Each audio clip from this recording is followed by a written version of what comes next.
director. Sorry. That's okay. Sorry about that. I just got my recording prompt. I'm Christine Weigert. I'm the Director of School Counseling here in the district. We have partnered with Steve Fideldi to present a series of workshops really addressing mental health. If you have joined us over the past week for any of our presentations, thank you. We're happy to have you back. If this is the first that you are joining us to view, we appreciate you being here today. So today we're going to specifically talk about adverse childhood experiences, really focus on our elementary students and things that could have happened in their lives. And also this will give us, I think, a little perspective on ourselves as well too, our own childhood, our own upbringing, and how it could have an impact on our development and who we become as adults. And in watching the documentary and talking about adverse childhood experiences, we are still dealing with a pandemic and COVID. And this really can be viewed as an adverse childhood experience as well too. So Steve, our presenter, is going to talk a little bit more about ACEs. We're going to refer to adverse childhood experience as ACEs. It's a little bit easier, less of a mouthful. What we're planning to do to roll this out in the district. This will be something that will be optional. Parents, if they wish to, take the ACE assessment in, response to their child's upbringing thus far. And we'll talk about that in a little bit more detail. So I'm going to pass it on over to Steve. And without further ado, you are in the hot seat. Thanks, Christine. I had you pinned there for a minute. I'm going to take your pin off. Perfect. All right. Welcome, everybody. So hopefully you had a chance to watch the documentary Resilience. Having gone through a whole lot of different programs and different education, it's one of the best documentaries I've ever seen. It is a way to capture adverse childhood experiences in a way that is not doom and gloom, but is really a message of hope and intervention and one of human connection. So a little bit about me after I let this next person in. A little bit about me and my background. So some of you might have been on the call last week or watched the recording. So everything I do through the lens of a dad. I have 3 little ones at home, Tess, Nate, and Julia. They are all at Lake George with the family. So that's why I'm downstairs today instead of upstairs. It's just me and the dog today. So you might hear her romping around in the background. But everything I do through the lens of a dad. And I think of how would I want the school that my children to go to function? I think of my mom as a kindergarten teacher for decades. I think of all the nights that she came home and talked about kids that she was concerned about. And in the front lines of education, our kindergarten teachers really have bear the brunt. They need to figure out who needs enrichment, who needs supplemental support, who needs to be referred to the child study team. Back in the time when the kindergarten teachers could get down and hug the kids, who is it that just needed that love and support and that trusting, stable adult figure? So many of those different backgrounds, I think, tie into this work. And also with my background as a school psychologist, I reflect on my own students that I supported. And after watching this documentary and hearing how it's not what's wrong with children, but it's what's happened to them. And I think how many of my students that were classified maybe really weren't classifiable in terms of having special needs, but really maybe their special needs was just that they had some incredibly adverse childhood experiences and they weren't behaving inappropriately. They were absolutely behaving appropriately given what they've gone through. So Outside Inside is a book too that I'd recommend. I think that the teachers can grab a hold of it, some copies as well. But in parents at home, if you want to process with your child what's going on and what's happening, it is just an absolute beautiful story and one of hope, one of moving forward and what springtime looks like in terms of the rebirth, if you will. And Sherry, I saw in the chat about extending the time to watch the documentary. I'm not sure if you want, you can try jumping on now and pulling it up and seeing if it stays open. I believe that's the address. and you can see if it will stay open for you. And if not, the district also has a copy of the DVD. So what we could do is we could talk about arranging a time for you to pick up the DVD and taking a look at it. But it is, from an educational perspective, an absolute game changer. So that's a little bit about me and what brings us to this work. And really, when we talk about what brought us here to ACEs, like how did we get here in this professional work? Because we've been doing a lot of work together between Fidelity Consulting and the Hawthorne Public Schools. And that's just a partnership that I'm really honored and blessed to be able to work with Jess and Christine and Kristen. And this work just continues to move forward and grow deeper in terms of being a systemic intervention for the care of Hawthorne and their children and their families. But really where this work came out of is looking through this trauma-informed lens. So when we look at phase one, we look at students who are at risk for suicidal ideation, and phase two is really about screening for mental health, which is something that will be happening in the middle and high school at the end of September and the beginning of October. But then part of that was looking back and saying, these students have struggles. How can we create this collective community of care to help offset some of these adverse childhood experiences? Because we really don't start to necessarily diagnose depression until later in a childhood. But how do we look at the children sooner? How do we look at the preschool teachers and the kindergarten teachers, the first and second grade teachers, and how do we support them in supporting the learners? And so much of it goes back to these adverse childhood experiences. My mind was blown. I've watched this documentary many times, and was having dinner, and just something that struck out to me from tonight's was that a childhood with an ACEs score of 4 or more is 32 times more likely to develop learning disabilities. And really, like it's a paradigm shift, right? Like in education, and Jessica's on the call as the director of special ed, which I am as well. So we work together in that capacity. And we think about like these learning disabilities, and we think of it as almost like an innate deficit, right? It's a relative weakness that we need to work on improving, and that's just different types of learners. And never really before until this information came along, and I was like, wow, like maybe it's not just that you have a weakness in math, but maybe the adverse childhood experiences that you suffered as a youth are something that contribute to your learning difficulties. So really all of this comes about is a way of saying, how can we create this community of care? What can we do systemically within the schools to screen for and identify these adverse childhood experiences, to be able to provide proactive support rather than taking until a child's second grade year till we find out about some of the trauma that they've been through and how they need to be supported.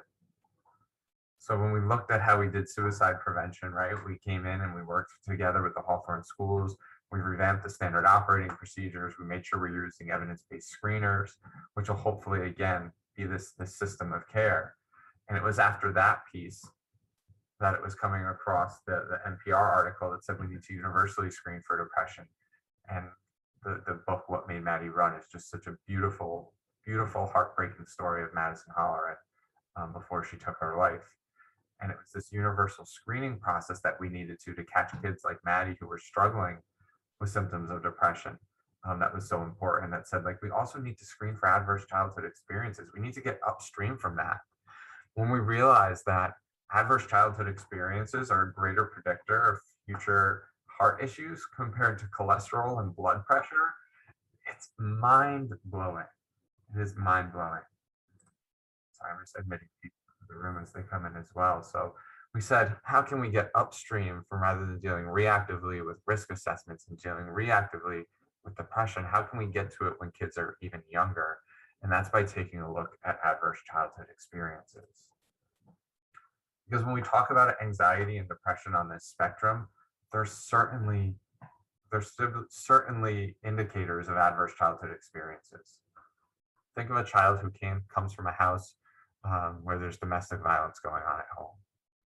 Then you have that same student who's overreactive to loud sounds and noises in the classroom.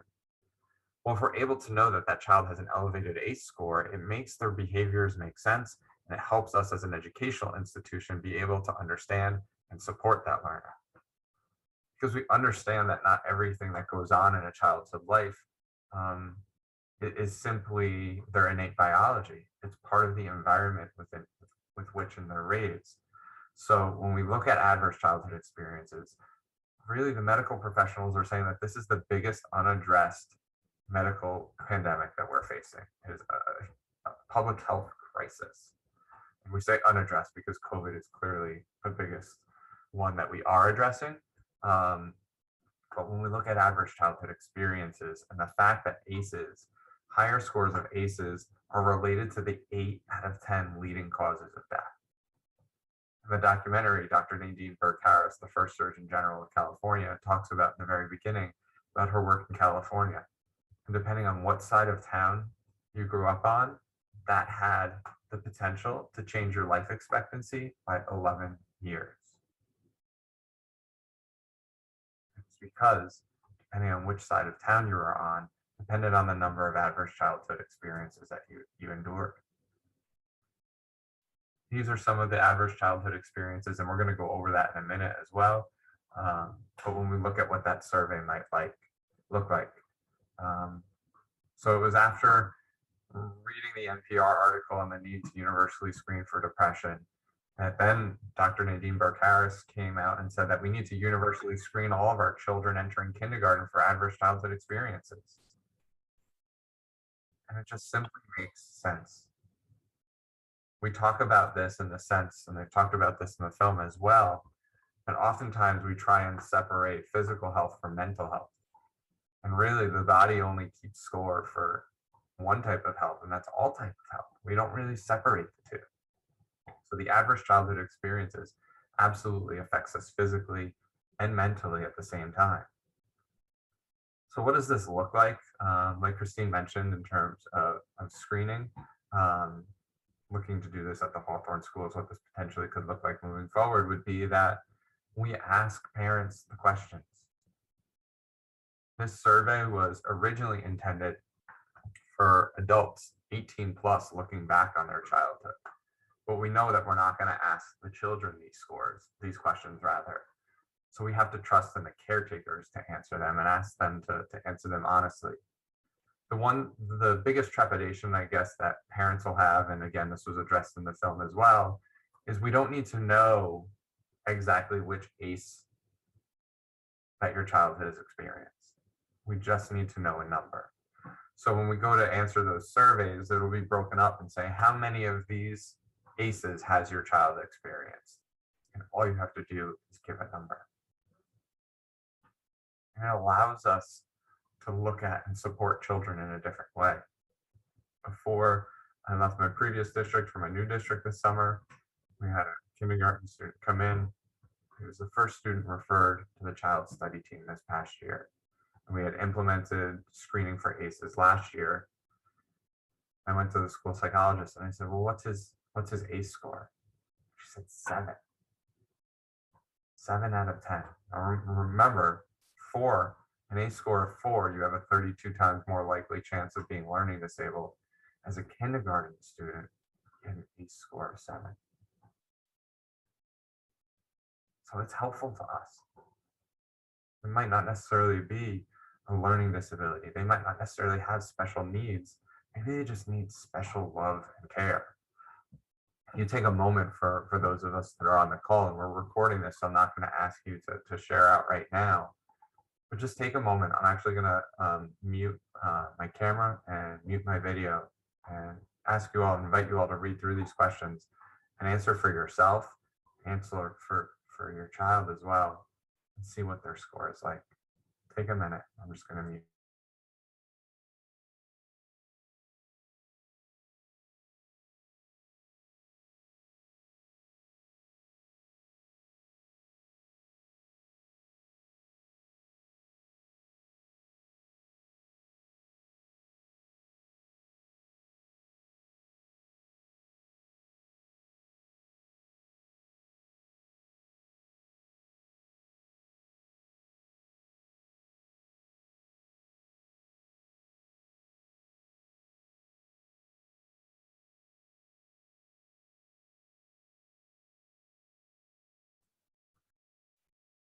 I guess it's not surprising in the film as well when they were going through this and saying, one of the presenters was talking about where he finds individuals with the highest ACE scores, and I think he said it was at the meeting of the mental health professionals. Right? Oftentimes we get into the work because we have experience and we know what it's like to have that lived experience. So tonight's session, folks, won't be too much longer of me talking, but it's going to be a town hall discussion type conversation around what brings us to the table, what we want to learn about, and what we can do moving forward. So just a few more slides of me here.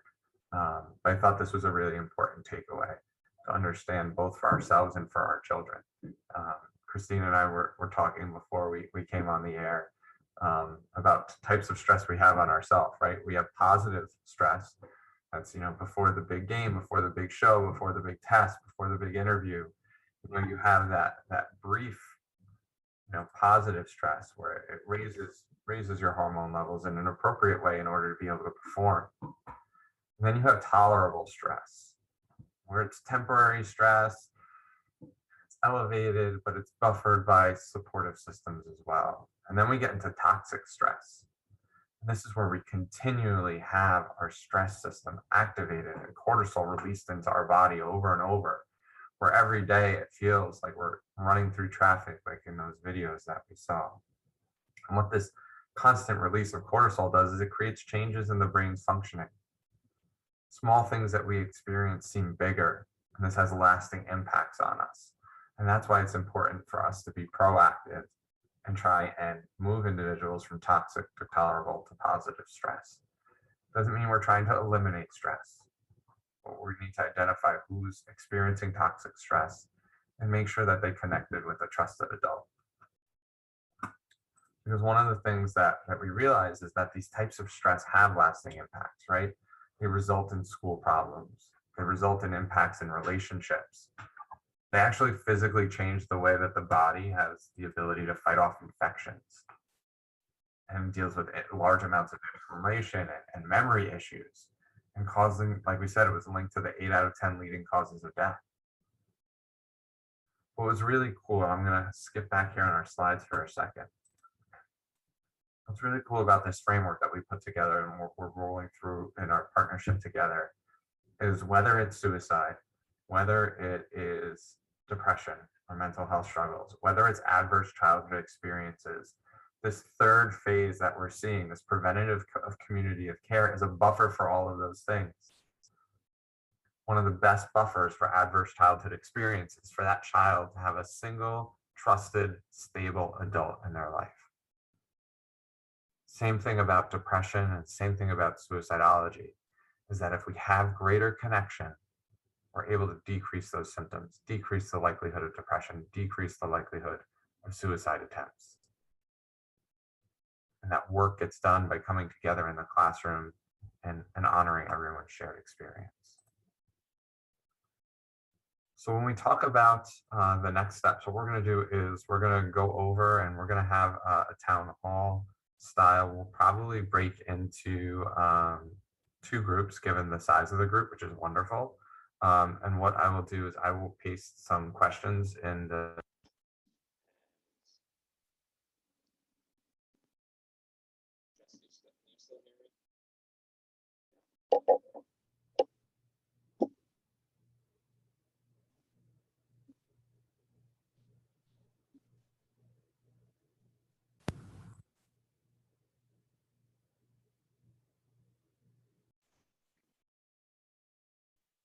All right, the power of technology. I paused it, I started it, and now I have earbuds in.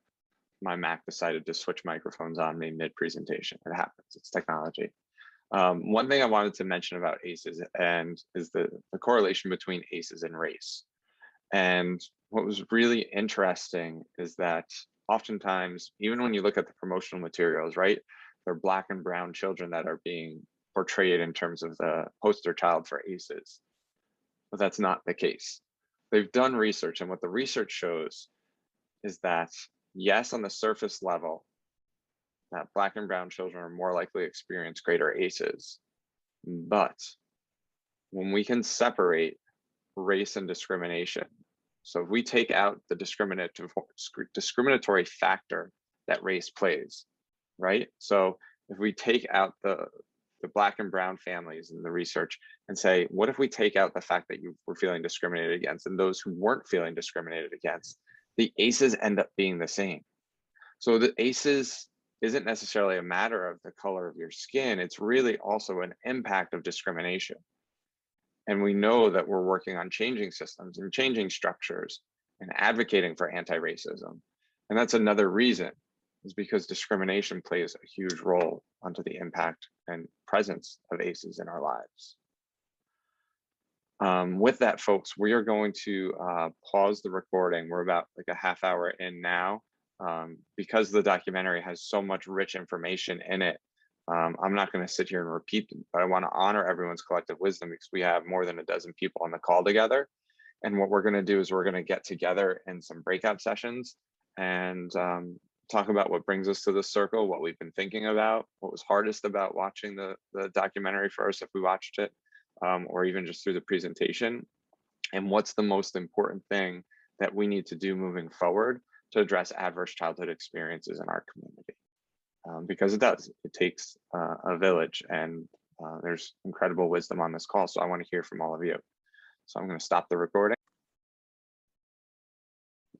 All right, so we've just had about half-hour breakout sessions, and we're back together in the whole group. So we talked about what brought us here tonight, what we've been thinking about since watching the documentary or talking about ACEs tonight, what was the hardest thing about ACEs for us, and what's the most important thing to do moving forward for our communities and our children. So what I'm going to do is I'm going to step back and mute myself and invite other people to step forward and share and reflect on some common themes that came up in our breakout rooms. And if we could hear from, I'll say 3 people about some common themes that were going on. Yenny, you're team breakout room of 2, because Vanessa popped in late, so no pressure to point you out there.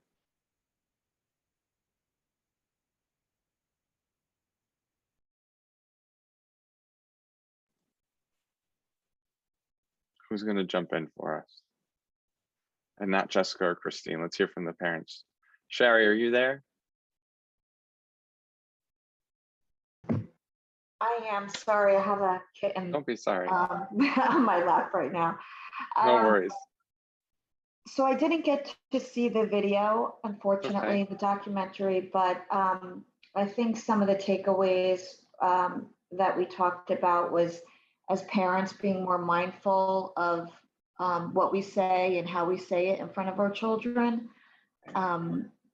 which I definitely need to do. I'll take Catherine's point on that.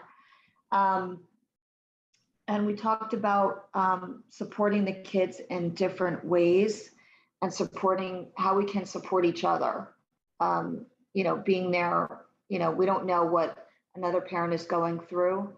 So not jumping to conclusions, and same thing with, the child, right? We don't know what that child is experiencing, whether it be at home or, or wherever they are. So, just trying to be more supportive and, giving them another outlet where they can talk to someone if it's not a parent, who that would be. Yeah. And then just more about mental health and wellness and having more type of activities for them, if at all possible. Beautiful. Thanks for sharing. And then Yenny, did you want to jump in? Are you there to reflect that what we talk about? I know it's nighttime, so I know people are going between dinner and we had kindergarten. Oh, there you are, Yenny. Yeah, I'm here. Awesome. Why don't you be the spokesperson for room 2? Well, I think we kind of went into a lot because our group shrunk, so we had a good chance to talk. I had shared that I'm also a child and adolescent therapist myself, and the balance of keeping, of knowing the information that I know as a therapist and parent is tricky because as a parent, I'm a parent. I'm protective. I go on protective mode and making sure that my child's okay.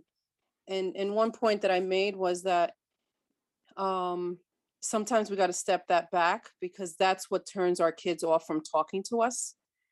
Um and yes, we want our kids to come to us. Yes, we want our kids to confide in us, and we are everything. They have to tell us everything, but it's important to also give them options because they're very protective of us. As you know, we may not realize that, but of us, when I say us, obviously I'm talking about parents or caregivers. They don't want to hurt your feelings, they don't want you to be upset. So allowing them and modeling for them that it's okay to talk to other people is important because they may not necessarily come to us, and that's a very hard thing to to accept, both as a mental health therapist and a parent, mainly as a parent, to be honest with you. um like I know my daughter, first year at Hawthorne, was having a little problem socially, and I initially, not actually, on first grade, she's in going to third grade now, and initially I was like, okay, maybe she should talk to the counselor, but I was very hesitant. I was very hesitant. I was like, I'm a therapist. I should be able to help her. That's my child. Like, no. And I'm not gonna lie, I didn't go through with it because I felt funny. I felt funny. I was, I spoke to the teacher and I was like, this sounds good. And her thing was, she's very outspoken at home, but at school she becomes very intimidated and becomes shy, and she sees these cliques, because they're little, but they still have their close friends, and she doesn't feel like she's a part of it. And I talked about it, and she didn't want to talk to me. She did not. She's like, Mommy, would you stop bringing that up?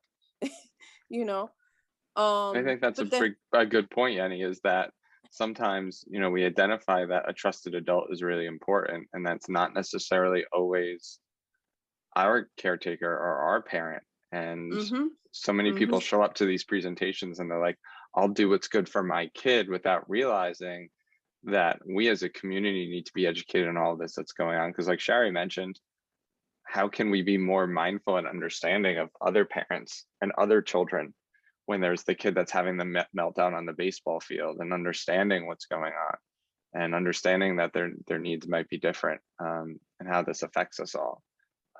But so yeah, I mean, and that was similar to what we talked about, Shari, as well, was the importance of trust and communication, and openness with our kids.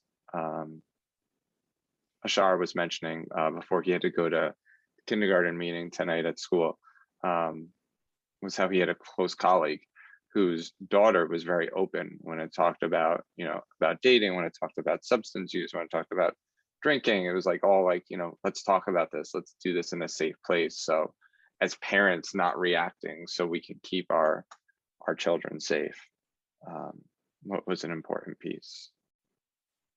Anyone else want to jump in with a thought? Jess or Christine, feel free to jump in as well from the school perspective if you wanted to share anything.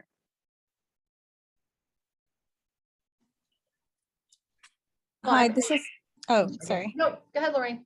I was just gonna, wanted to mention something. Hi, Yenny, by the way.